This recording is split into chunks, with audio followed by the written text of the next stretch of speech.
Good morning प्यारे बच्चों, कैसे हैं आप।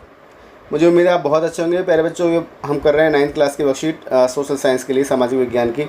और आज टॉपिक है भारत, आकार और स्थिति। और आज तारीख है 28 सितंबर 2021 और वर्कशीट नंबर है 34 यानी कि 34। तो प्यारे बच्चों, बढ़ लेते हैं मुख्य बिंदु को। मुख्य बिंदु की हम बात करते हैं। भारतीय भूभाग एशिया महाद्वीप का दक्षिणी विस्तार है। भारतीय भूभाग एशिया महाद्वीप का दक्षिणी विस्तार है और यह पूर्व एशिया और पश्चिम एशिया के मध्य में स्थित है। इस प्रकार पश्चिम में यूरोप देशों में को पूर्वी एशियाई देशों से जोड़ने वाले हिंद महासागर में भारत की केंद्रीय स्थिति प्राप्त है। ठीक है, भारत को पश्चिम में यूरोपीय देशों को पूर्वी एशियाई देशों से जोड़ने वाली हिंद महासागर में भारत को केंद्रीय स्थिति प्राप्त है। तो ये बड़ी अच्छी बात है। भारत के व्यावसायिक और सांस्कृतिक संबंध न केवल यूरोप और पूर्वी एशिया बल्कि पश्चिम एशिया तथा अफ्रीका के साथ भी पुराने समय से बने हुए हैं। ये संबंध समुद्री जलमार्गों और भू मार्गों के द्वारा समय के साथ साथ धीरे धीरे प्रगाढ़ बनते चले गए। आधुनिक समय में वायु मार्गों के प्रयोग ने इन संबंध को और भी मजबूत किया है। इन मार्गों द्वारा उपनिषदों के विचार, रामायण और पंचतंत्र की कहानियाँ, भारतीय अंक एवं दशमलव प्रणाली आदि संसार के विभिन्न भागों में पहुँच सके। अब बात करते हैं मलमल आदि कपड़े। भारत का आपको पता है बड़ा ही प्रसिद्ध कपड़ा रहा है। आपने 8वीं क्लास में पढ़ा होगा। मलमल का कपड़ा बहुत व्यापार होता था यहाँ से। मलमल आदि के जो कपड़े हैं, मसाले, व्यापार के अन्य सामान भारत के अलग अलग देशों में इन्हीं मार्गों द्वारा ले जाए जाते थे। ठीक है।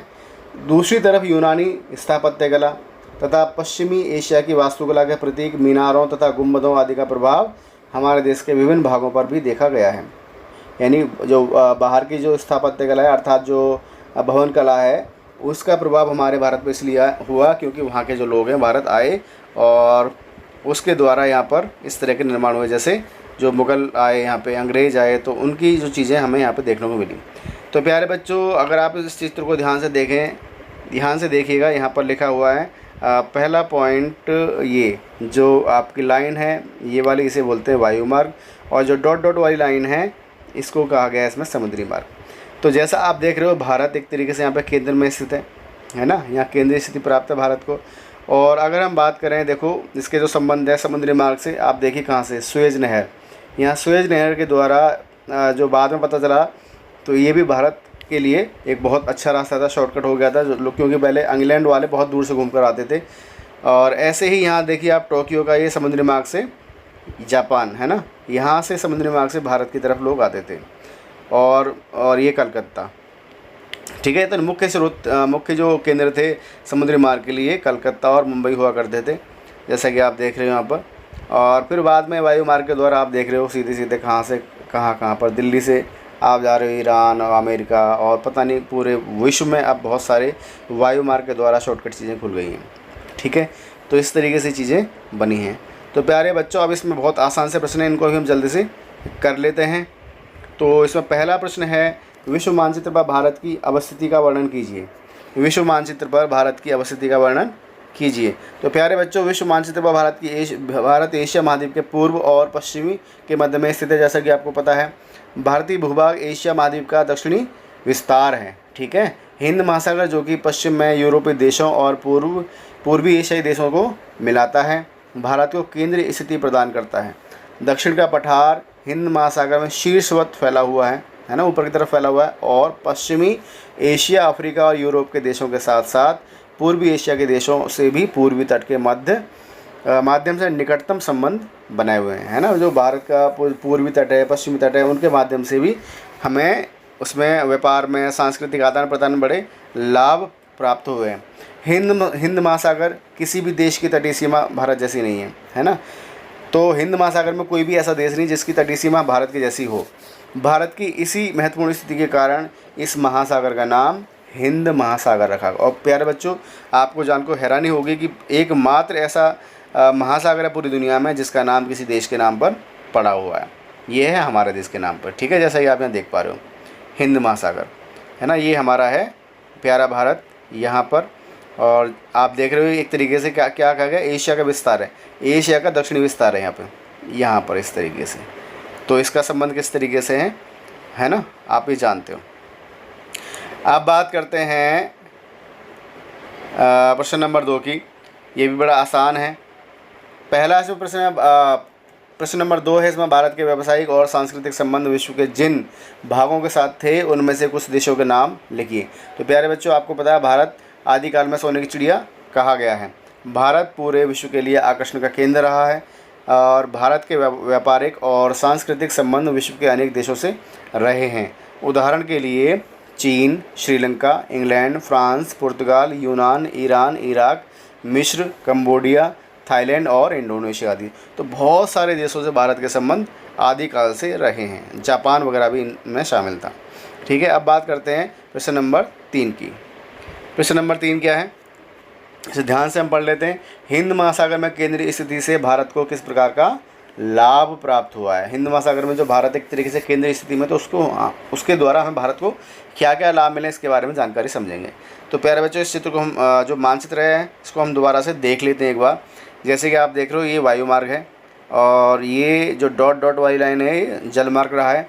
ठीक है, तो किस तरीके से भारत को केंद्रीय स्थिति में होने के, अब ध्यान से अगर आप देखोगे, देखिए पूरे दुनिया से एक तरीके से भारत हमारा जुड़ गया था।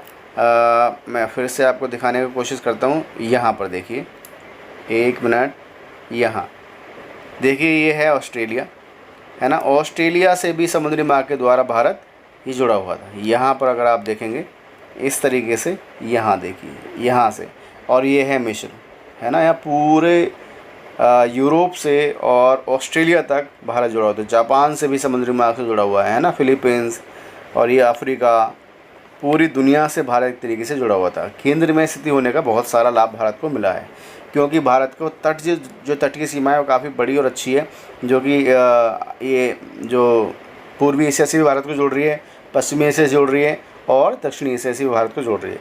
तो इसके क्या क्या लाभ हुए इसके बारे में हम थोड़ा सा पढ़ लेते हैं। तो प्यारे बच्चों, ध्यान से देखिए, यहाँ पर यहाँ हिंद महासागर में भारत की केंद्रीय स्थिति से भारत को अनेक लाभ प्राप्त हुए हैं, जिनमें से निम्नलिखित उल्लेखनीय हैं, जिनको हम कर सकते हैं। जैसे कि विदेश व्यापार संबंध। अब क्योंकि भारत हिंद महासागर में केंद्र में स्थित है, तो इसकी वजह से भारत को अनेक व्यापारिक लाभ प्राप्त हुए और पूरे विश्व से प्राप्त हुए। जैसे कि साउथ एशिया, है ना, और पश्चिमी एशिया, पूर्वी एशिया, यूरोप के बहुत सारे देश, उनसे व्यापारिक संबंध बने। और क्या हुआ, अंतर्राष्ट्रीय सांस्कृतिक संबंध बने। जब विदेशी व्यापारी यहाँ पर आएंगे तो उनके संस्कृति को भी भारत को जानने का मौका मिलेगा और विदेशियों ने भारत की संस्कृति को जाना और समझा, तो सांस्कृतिक संबंध भी बने। आधुनिक विचार आदि आविष्कारों का आदान प्रदान हुआ। भारत में जो अंक प्रणाली विकसित हुई, दशमलव प्रणाली विकसित हुई, तो विदेशी जो व्यक्ति आते थे यहाँ से इस जानकारी को लेकर के गए और पूरे दुनिया को विकसित होने का मौका मिला, है ना। और आधुनिक, जैसे विदेश को जो आविष्कार थे, जैसे भाप की शक्ति का आविष्कार, रेलवे इंजन का आविष्कार और अन्य अनेक आविष्कार, उसका जो लाभ है भारत को प्राप्त हुआ। ऐसे ही प्यारे बच्चों, महासागरीय स्थिति के कारण जलमार्ग के द्वारा पश्चिमी एशिया, पूर्वी एशिया एवं दक्षिण एशिया के अनेक देशों के साथ संबंध बने इसकी वजह से। और क्या हुआ, सुरक्षा के दृष्टिकोण से मजबूत नौसैनिक स्थिति। भारत की जो नौसैनिक स्थिति है, क्योंकि 3 तरफ से भारत का समुद्र है, तो नौसैनिक स्थिति के हिसाब से भी भारत बहुत मजबूत है ना। तीनों तरफ से उसने अपने आप को मजबूत बना रखा है, तो ये किसी अन्य देश को प्राप्त नहीं है। तो प्यारे बच्चों, ये हमें लाभ रहे हैं हिंद महासागर में केंद्रीय स्थिति में रहने के कारण। अब बात करते हैं प्रश्न नंबर 4 की। प्रश्न नंबर 4 है, इसमें आधुनिक समय में वायु मार्गों के प्रयोग से, है ना, आधुनिक समय में वायु मार्ग के प्रयोग ने पूरे विश्व के साथ भारत के संबंधों को किस प्रकार प्रभावित किया है। अब जैसे कि आपको पता है कि सबसे कम समय लगने वाला जो मार्ग है वो है वायु मार्ग। तो प्यारे बच्चों, वायु मार्गों के द्वारा विश्व से भारत के संबंध निम्नलिखित प्रकार से प्रभावित हुए हैं। पहला कह सकते हैं दूरस्थ देशों के साथ संबंध।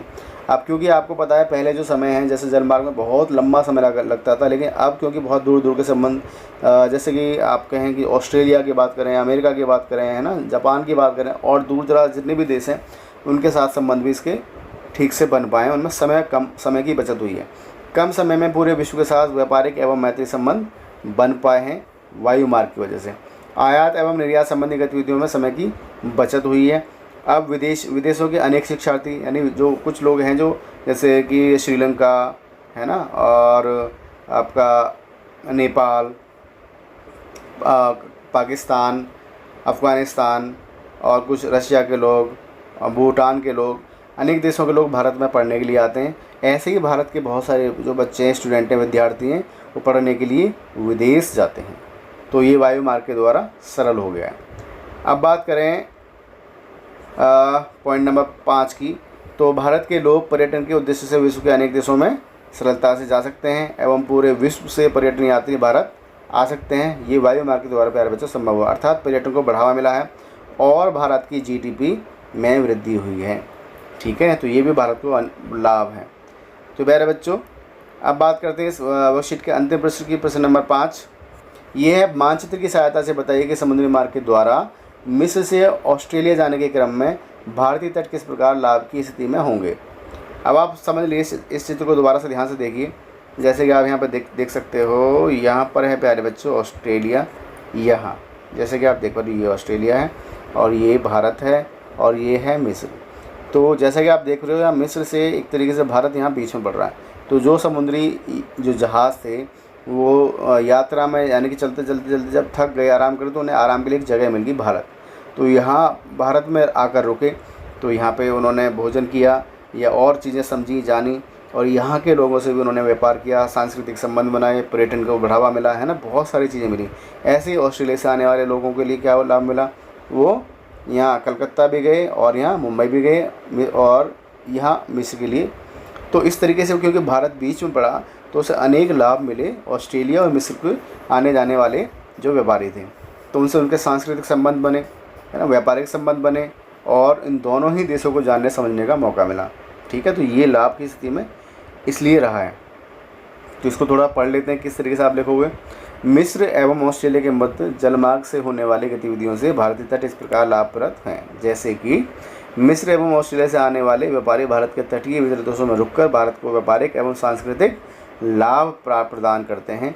मिस्र एवं इसको प्यारे बच्चों मिस्र आप इस तरीके से लिखोगे, मिस्र एवं ऑस्ट्रेलिया से सांस्कृतिक, व्यापारिक एवं आर्थिक संबंध मजबूत होते हैं। दोनों ही देशों से आने वाले व्यापारी एवं पर्यटन यात्री भारत की जीडीपी में वृद्धि करते हैं, अर्थात भारत को आर्थिक लाभ प्राप्त होता है। तो ये प्यारे बच्चों लाभ रहे मिस्र और ऑस्ट्रेलिया के व्यापारिक जलमार्ग के द्वारा होने वाली गतिविधियों से। ठीक है, तो प्यारे बच्चों ये थी आपकी आज की आसान सी वर्कशीट।